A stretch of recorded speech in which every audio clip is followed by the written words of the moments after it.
Welcome to our third installment of the Oregon Minute. This week we are interviewing Brian Busler, who is retiring. This is your second to last day, as far as I understand? Next week, too. Next week, okay. So, well, welcome, Dr. Busler. Thank you. So, let's start with a little walk down memory lane. So you've been with the district since 2006? That's correct. Yes. So do you remember your first day as superintendent here? Oh, goodness, it was in July. It was likely really warm. Yeah. I remember our offices back then. We were growing at that time, just as we're growing now, and everything was cramped. And I recall that's the most vivid memory that I have. I also recall interviewing teachers in a very small, close quarters, not the socially distanced quarters that we have today with being 6 feet apart or 6 feet plus apart from each other.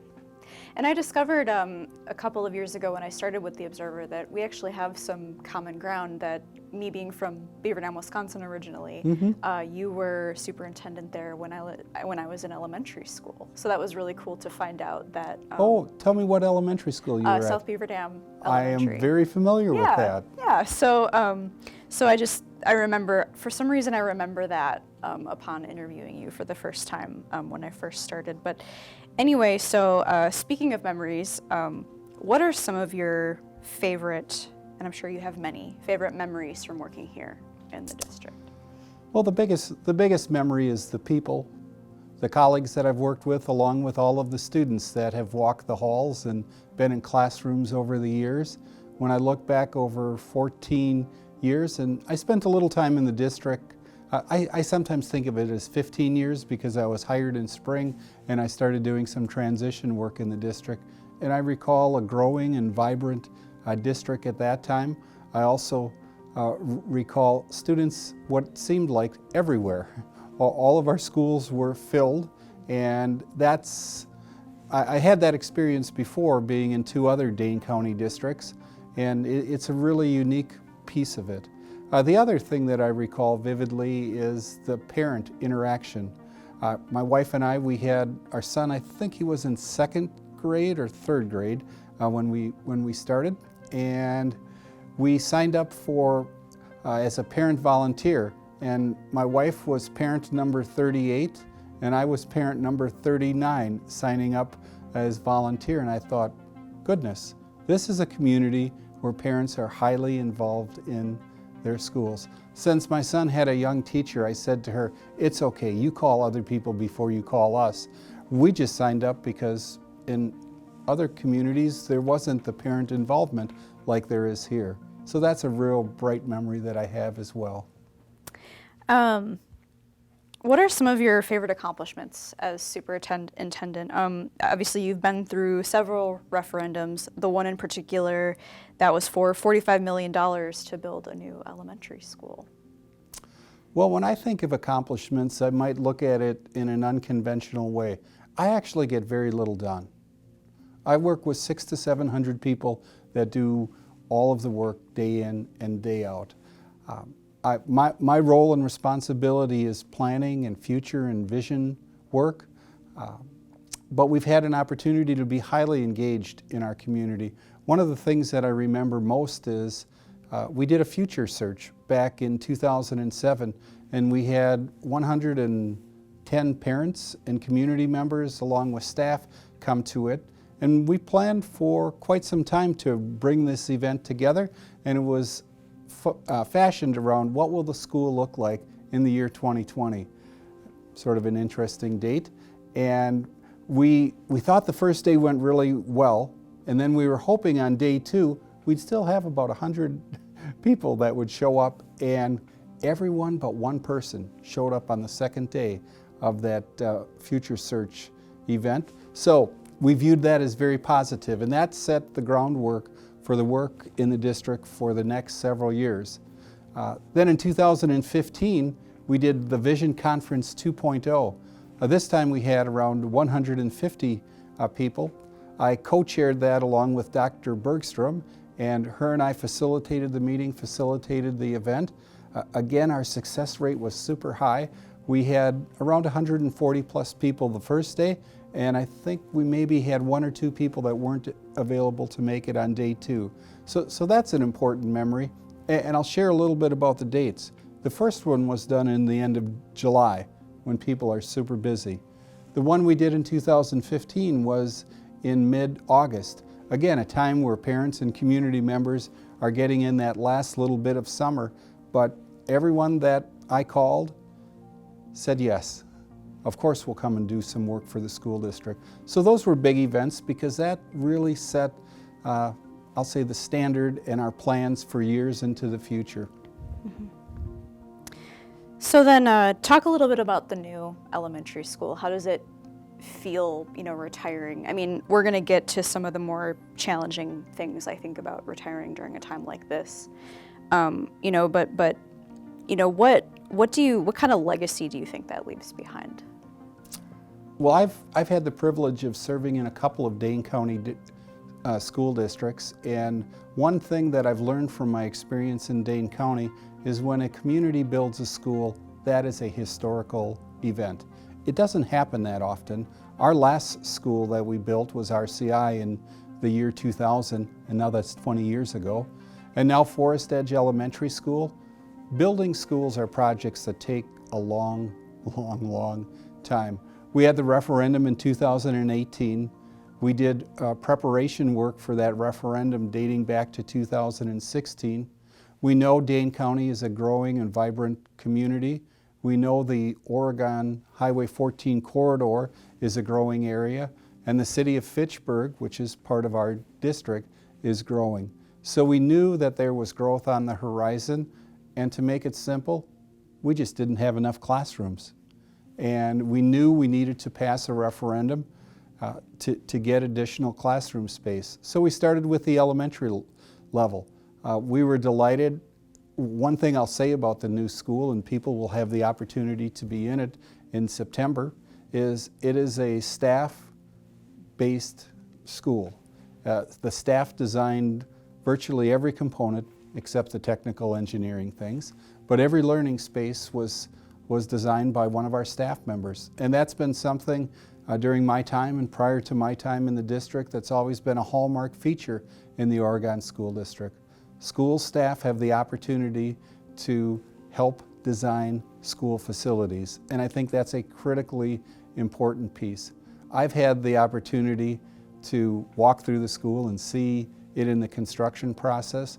It is going to be a phenomenal school. The legacy that that school leaves, it's our first school in the city of Fitchburg. It is in the area of some of our greatest growth in the northern corridor of the district, and our community members that for years have been bused to the village of Oregon, because that's where all of our schools are with the exception of Brooklyn. It's so important to have neighborhood schools, especially at the elementary level. And now the city of Fitchburg has a neighborhood elementary school right in their backyard, and it will be a thriving place for years and years to come. Yeah, that's good to hear that. Well, we're hoping, obviously, that students can make it back there and actually be inside the building in fall. So thank you for, talking, about some of your favorite memories and accomplishments. But, with every accomplishment comes, challenges, of course. And so my next question is, what are some challenges you've had to face as superintendent? And what are some things you've learned as a result? And I wouldn't be surprised if some of the challenges you faced have even been from the last couple of months with COVID-19, and we were talking a little bit before this, and this is unprecedented, as we both seem to agree. And then, of course, the passing of George Floyd, that has, caused ripples basically across the world, and protests have erupted, and so, yeah, talk about some of those challenges, maybe from the last couple of months and from your entire time as superintendent. I'll wind the calendar back a little bit. For years, public schools were considered one of the safest places to be. And back in the 90s, the Columbine school shooting occurred. That really rocked public schools because as institutions, all of our doors were open. You could walk in at any time. That changed schools forever. Then in the early 2000s, 9/11, I recall vividly 9/11 because it was a day, I was a superintendent at the time, and our school district had a late start. So all of the students were at home while we were having professional development in-service time at school, and that was, we were off by about 2 hours in terms of our late start. That was a super trying time for public schools to wrap all of those pieces to that puzzle and get our heads around it, because at that time none of us had ever experienced terrorism occurring on American soil. I actually remember that, and I think, just if I can interrupt for a second, I remember I was in second grade and I can recall the day that it happened, but I recall I think I was like 7 or 8 years old, and I didn't understand yet what was going on, but I knew it was dire, and I saw the buildings on TV. Do you remember? Do you remember seeing it on TV? Oh, Just like the imagery visceral... was over and over of airplanes flying in to the Twin Towers in New York City, and something that we've never seen before. That rocked public schools, that rocked parent concerns about school safety, and we shut down the United States for almost 2 weeks during that time period. That was a challenging time. And so, the United States was shut down for 2 weeks back then, but I can't, I can imagine that, so when the shutdowns came with COVID-19, I would imagine maybe you were able to recall, some of those memories again during 9/11 and things like that. But obviously the schools were shut down, a lot longer, and it was more uncertain. But yeah, that was a very different time. Another time that was very powerful was during Act 10. And that was 2011, if I'm recalling correctly. I think 2010? Or 2010, 2000. Something like that, yeah. And 11.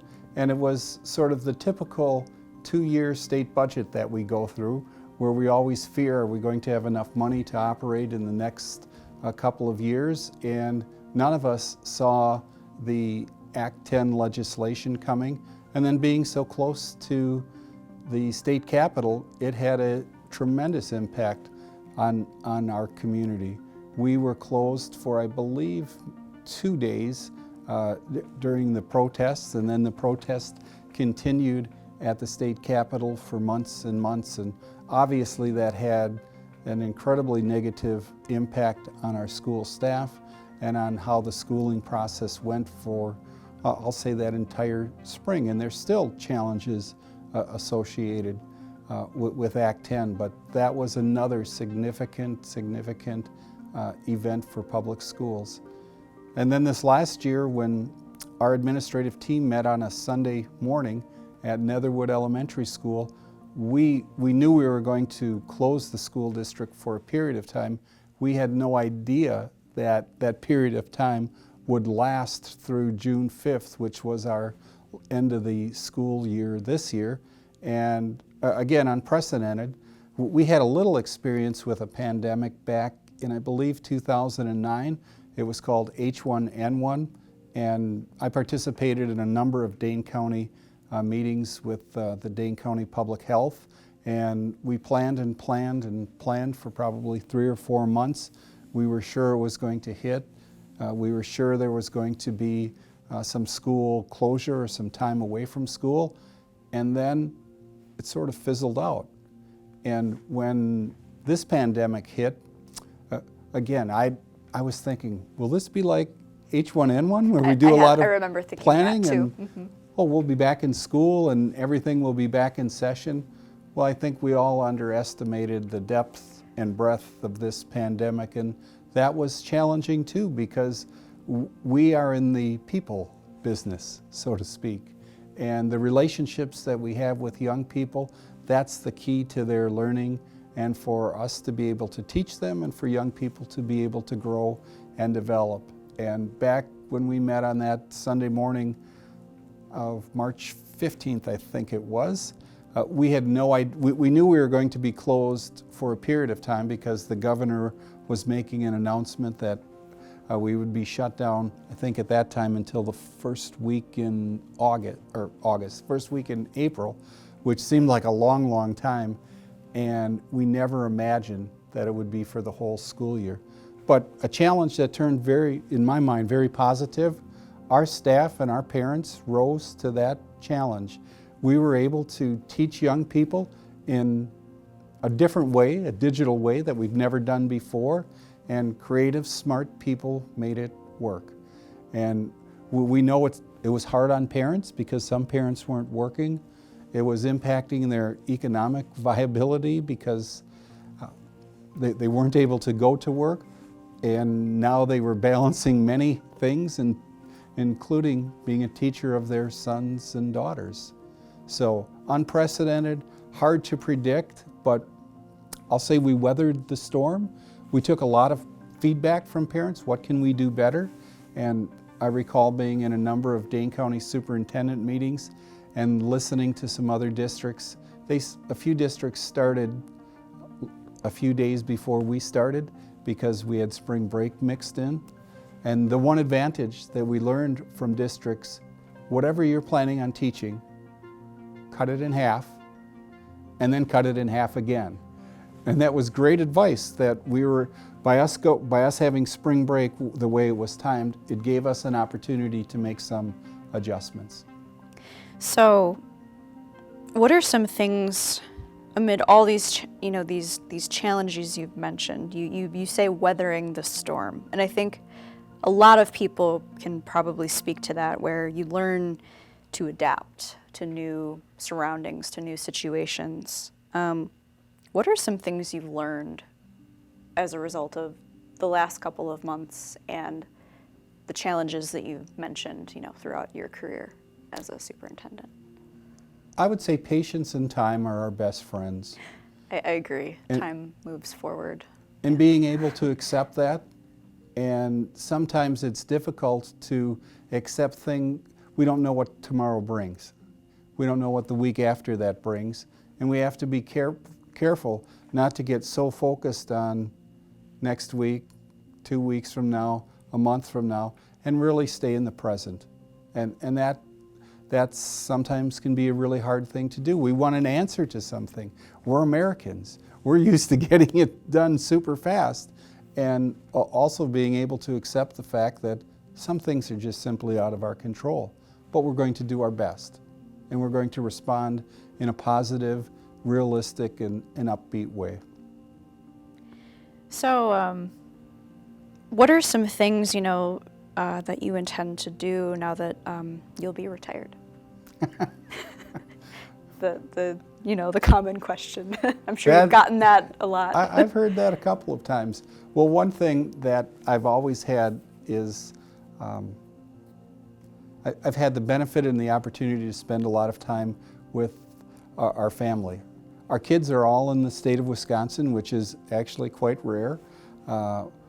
We have a daughter and a son-in-law and a grandchild in Cottage Grove. We have our son and his wife in Milwaukee, and then our daughter and her husband in Green Bay. So we never have to jump into a plane to go and travel and visit them. So we're nice and close. We'll be spending a lot of family time together. Also, my wife has always encouraged me to have lots of hobbies. So I'm a hobby person, and I spend a lot of time. Actually, tonight I'm going to be teaching a class on fly tying for community education.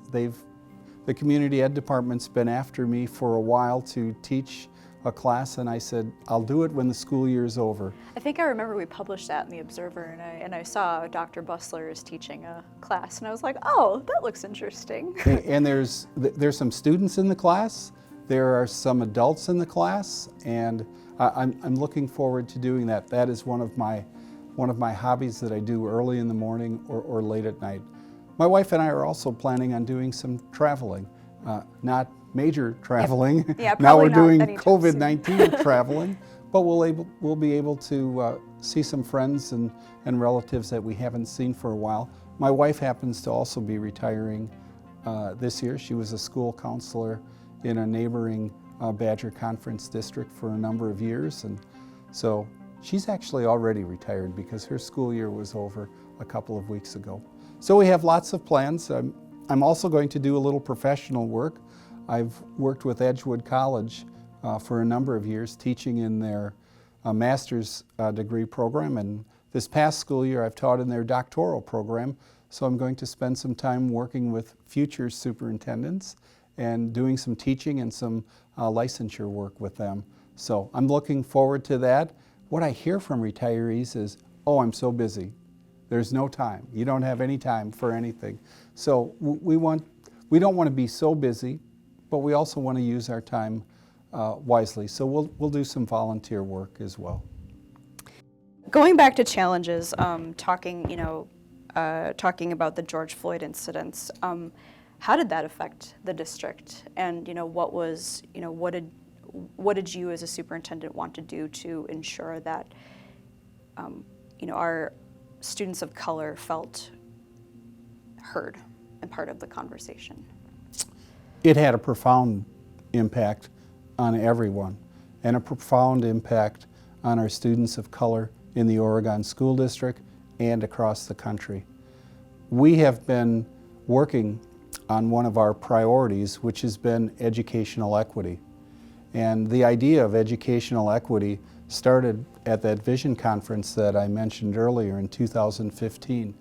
I will say we're not as far as we would like to be with that, and we continue to get better at it. And I also know that our students are looking for our action on that. Mr. Planner, Dr. Bergstrom, and I have met with our minority student union, our black student union, to have dialogue with students. 2 years ago, we had a group of over 260 Dane County students of color at a conference to talk about, give us advice in terms of what we can do to make important changes in our curriculum and to make sure that everyone is safe.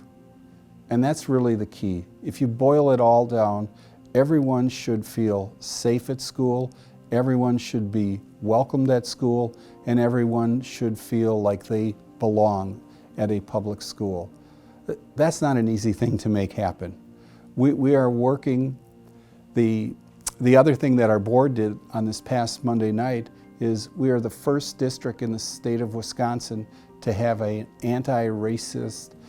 racism statement that's part of our board policy. It's the anti-hate speech policy.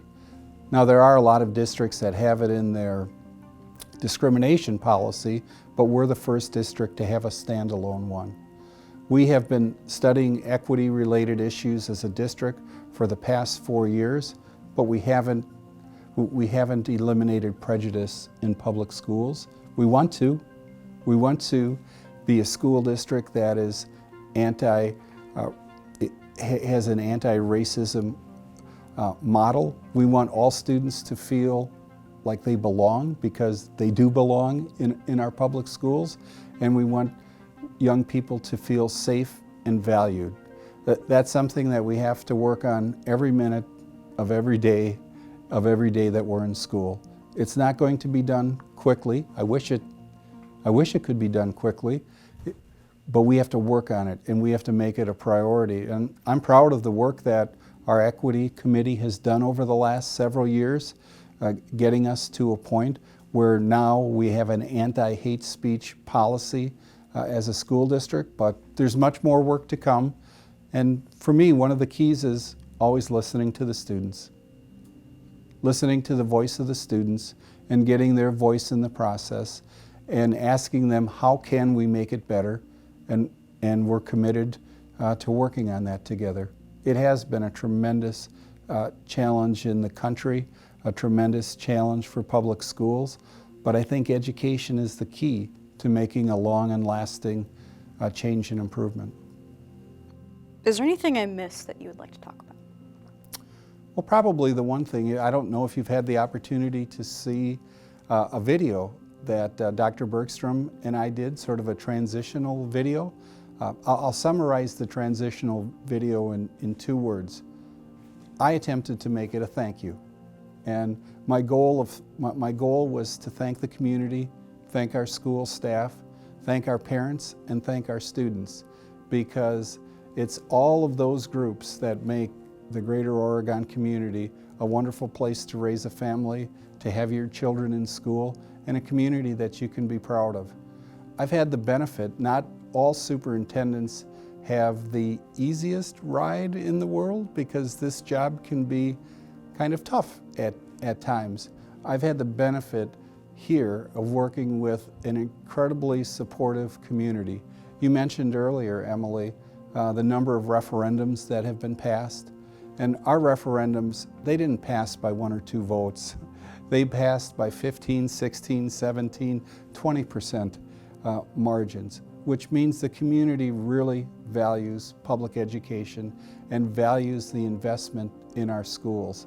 And when new people come to our community, the reason they come, or at least what they tell me, is for the schools. And they've heard about our school staff, they've heard about our community support, and the community has given us marvelous facilities that make education even a little bit better. But it all boils down to the school staff. And in 2016, our community supported a referendum to pay our teachers, not what I'd like them to pay our teachers, I don't think we can afford that, but to make a significant investment in our teachers, which from a retention and recruitment standpoint is so critically important.